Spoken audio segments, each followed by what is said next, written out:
Far from Seas of Man, by WingedPayne. It is said that somewhere in the Indian Ocean, there is a small stretch of sea where the water is always perfectly still.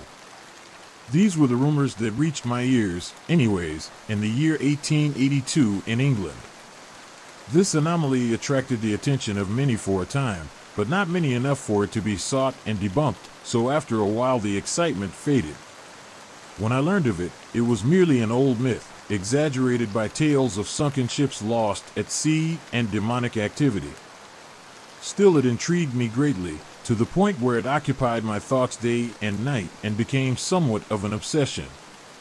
It captured my curiosity enough that I left behind my life in England to pursue this myth, and after years of searching, I met an old sailor in the Indian coastal city of Cochin who claimed to know the exact coordinates of this peculiar patch of sea.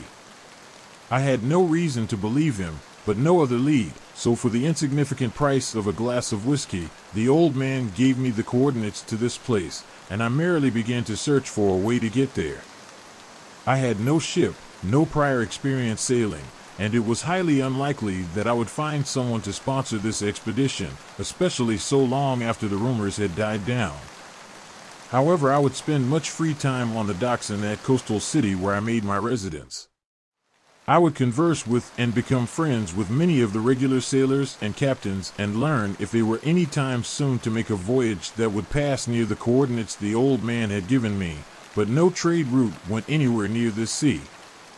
After years more, I discovered a captain who was willing to recruit me as a sailor for a journey through a new trading route, which passed directly through my coordinates. With great excitement, I packed my things and joined the crew of the Gomathy, setting sail on June 27, 1894. At last I could test the truth of this oddity for myself, though I did not bother to share this mission with the rest of the crew. I am positive that at least some of them were aware, but it never came up in conversation. I am unsure of the exact passing of time throughout the entirety of this venture, but I recall that it had been just over a fortnight when one morning, the ship awoke to a perfectly still sea. Such an incredibly rare thing it was, putting the whole crew and the captain in awe. This was far more still than the dullest of lulls. The water was completely unmoving, like a thin sheet of glass. We could see deep into the clear waters, though we could not see the bottom where the light could not reach. It was impossible to tell simply through visual observation, but somehow we seemed to continue to move, despite a total lack of wind. After several days of this, we seemed to in an instant lose track of our position. That night when the stars came out, they were a totally different and foreign display in the sky, with no recognizable constellations. The morning after this night, the sun rose on the wrong side of the horizon and every compass on board began to spin. The crew began to murmur to one another, spreading this rumor and that rumor, for it was obvious now that we had somehow, in one perfectly calm night, become lost at sea. The captain, of course, showed no sign of fear, and tried to play off all the rumblings of the crew with confidence, but I could see the slightest bit of unnerved fright in his eyes. I felt much the same, although with much excitement as well. I was confident that whatever happened, we would survive this experience. I knew it had been done many times, or else there would be no stories. What could befall such a grand ship and capable crew after all?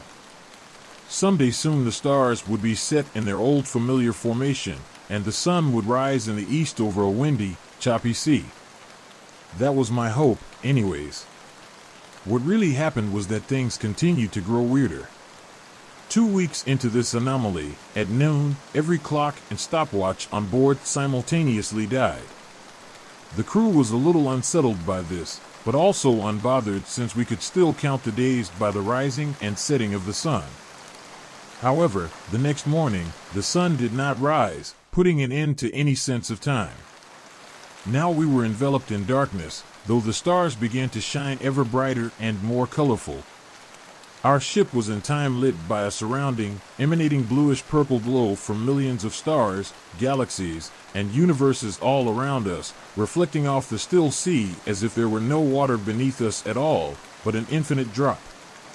This had a profound effect on both myself and the sailors, who at this point had given up trying to come up with any explanation. Many wondered if we were still on the sea at all, or if somehow our ship was gliding through empty space among the billions of stars and incomprehensibly vast heavens so little known to man.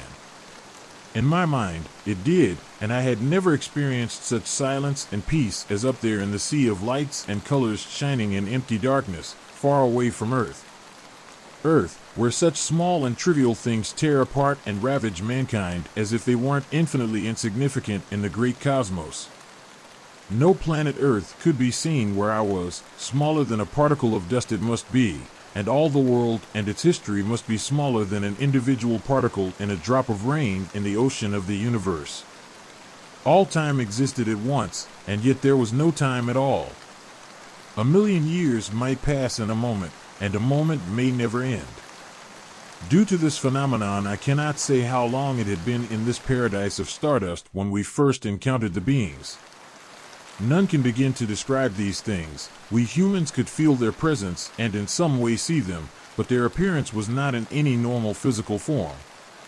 Somehow with our physical senses we could detect some element of these beings of another dimension in what must have been this abnormal plane between dimensions we had slipped into.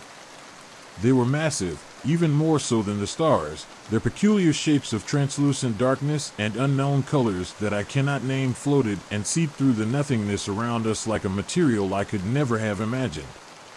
Each being was far more complex than man, or even a world of men if they all shared one mind and soul.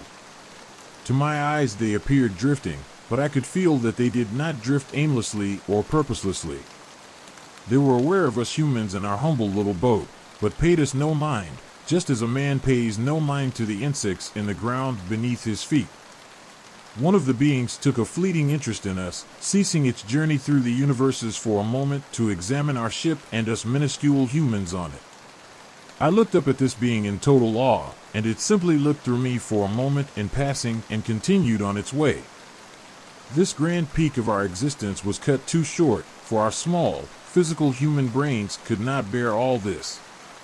My mind, as well as the minds of the others, began to grow fuzzy and unclear, almost as if we were drunk or drugged. At some point in this timeless venture, I fell into a deep, deep sleep, and time resumed as it usually passed. I slept for what felt like a week. Suddenly, I was awakened by the sound of the crashing waves and the wind in the sails, and I rose from the floor of the ship to see the sun shining in the pale blue sky and the dark, choppy waves of the sea beneath.